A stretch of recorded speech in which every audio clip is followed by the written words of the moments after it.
Anora was without a doubt the biggest movie of the Oscars, but did it truly deserve to win Best Picture? It seemed like the story was too simple to be deserving of that many Academy Awards, and I've been asking myself that question for a while now, and I couldn't find any good reasons why this movie would win Best Picture because I found the screenplay to be deeply flawed. I kept thinking the script lacked something, and when it won Best Picture, I didn't really care for it. But Best Picture winners usually have somewhat of a solid script as well as other factors. But suddenly, something hit my mind on a discussion I was having a while ago, and the picture became very clear. On the first watch, it seemed like the movie was messy, but on a closer second watch, I found it very persuasive. Nora does have a good screenplay, and with a mix of great acting, good editing, stunning cinematography, it was actually the obvious recipe for winning Best Picture. A few weeks ago on my theater directing course, the professor called the movie genre bending while critiquing it, and the word just stuck in my mind. Is Anora cliche or actually genre bending? In the first glance, it might seem like Anora is cliche, but I had to agree with my professor because after watching the movie one more time, it seemed like the script was perfectly planned, and it didn't actually seem messy, but rather set up in a very deceiving way. You see, while classical structures like the 3-act do need a big arc, newer ones such as Dan Harmon's story circle don't. And sometimes they would work better because in reality, not every action or chain of actions would cause a great arc, but rather subtle changes, as we'll see in Anora. The story of Anora goes something like this. In the first half of the movie, she meets a Russian boy named Vanya, seemingly falls in love with him, and they get married. But if you put it into the structure, you realize it is the viewer's expectation that has created the twist, while everything has been clearly set up from the start. On the second part of the movie, everything falls apart in her life again as Vanya's family try to divorce them, and eventually she is left with nothing just as before. It is the perfect Dan Harmon story circle, and it subverts story structure in a very smart way. Dan Harmon's story circle consists of 8 or 9 steps, and we'll analyze them right now. In the first step, which is the first portion of the film where Anora circles in the strip club trying to get customers to dance, she is in her comfort zone. This character is Anora. She's a stripper, and in the scene where she talks to her friend, it is established that she's somewhat of a simple person.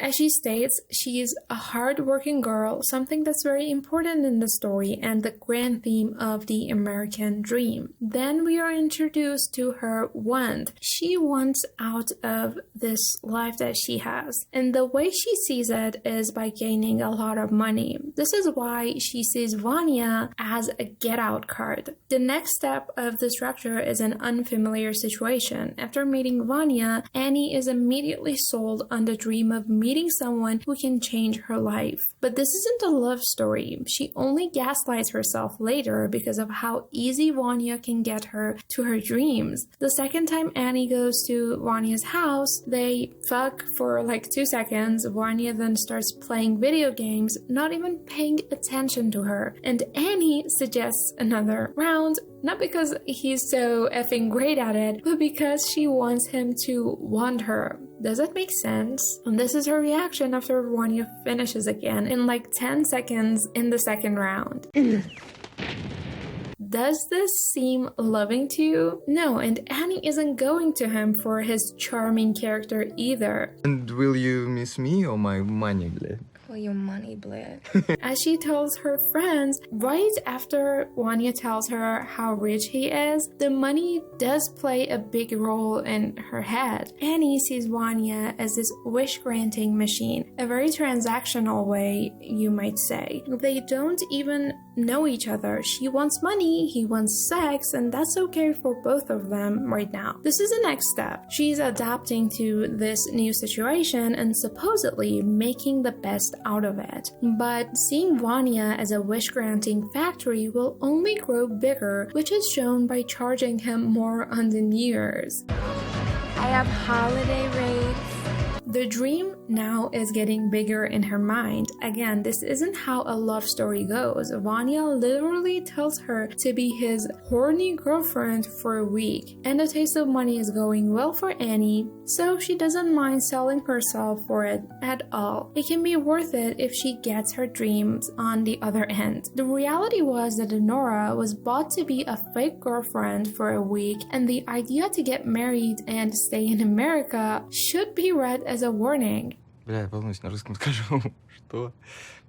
No, you don't. You ignore her all the time and play video games if you're not having sex. But because we're correctly put in Annie's position and her perspective, and we see the story in her mind, we think this is a dream, with the music playing and a colorful montage. But in reality, this guy, in his own words, is this person. No, I'm always fighting like this. Then we get to the next step. The character gets what they want, or at least a part of it. Annie does manage to escape her life. She's gotten lucky and now she's going to go to her mansion and chill. But this is only half of the story circle, disguising as if we're completely done. The character wanted to achieve success and comfort, but they also wanted to achieve it over a night. And now that she has, it's time for the next step of the story circle. It's time for the character to pay for what they wanted. Annie wanted a quick way out of her life.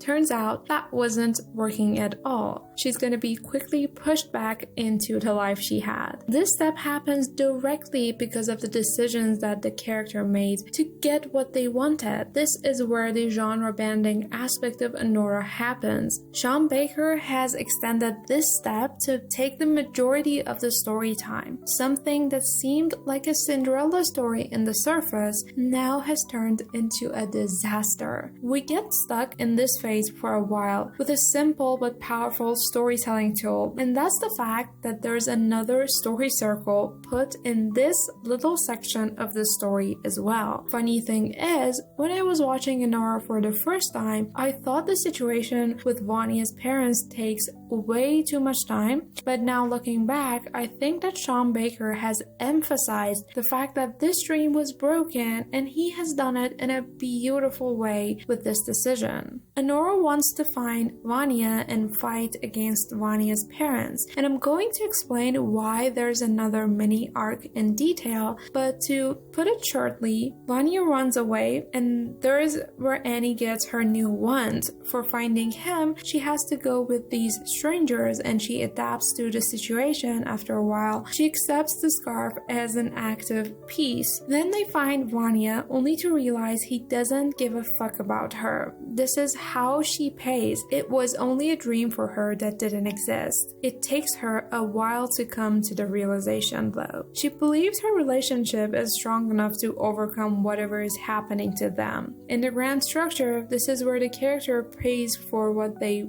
want. There was never a meaningful relationship between them. Their bond was a shallow transaction, and she learns this after being confronted by Vanya's mother. The character then has to change because of the way she thought she could get her dream, or the want. And we see this change through the ending. Annie wanted to go back to the old ways of selling her body easily, but she just can't. And the movie doesn't show the new comfort zone of the character, as opposed to making a question in our minds. But why didn't we see this from the start? It was all there. It's been clear that Annie is after the money and Vanya is looking for someone to get him through his sexual needs. We miss it because the expectation in these kinds of movies is that they were supposed to fall in love in this transactional kind of way. The movie subverts this expectation by showing what would happen in reality of how these sort of stories would play out. But there's one other thing Sean Baker plays with in the story so well, and that's the cliche of a passive character. Passive characters have become so common in movies, and he shows what would happen to people who wouldn't want to be active in their lives. Passive characters are the ones who just experience disappearance stories instead of being the driving factor that makes the story go forward. Annie, while being a working girl, doesn't do much in terms of being an active character. Although it seems like she has the illusion that she's making something happen for charging Vanya over and over again, after Vanya proposes to her, she doesn't do much because she thinks it's her turn to sit back and enjoy life.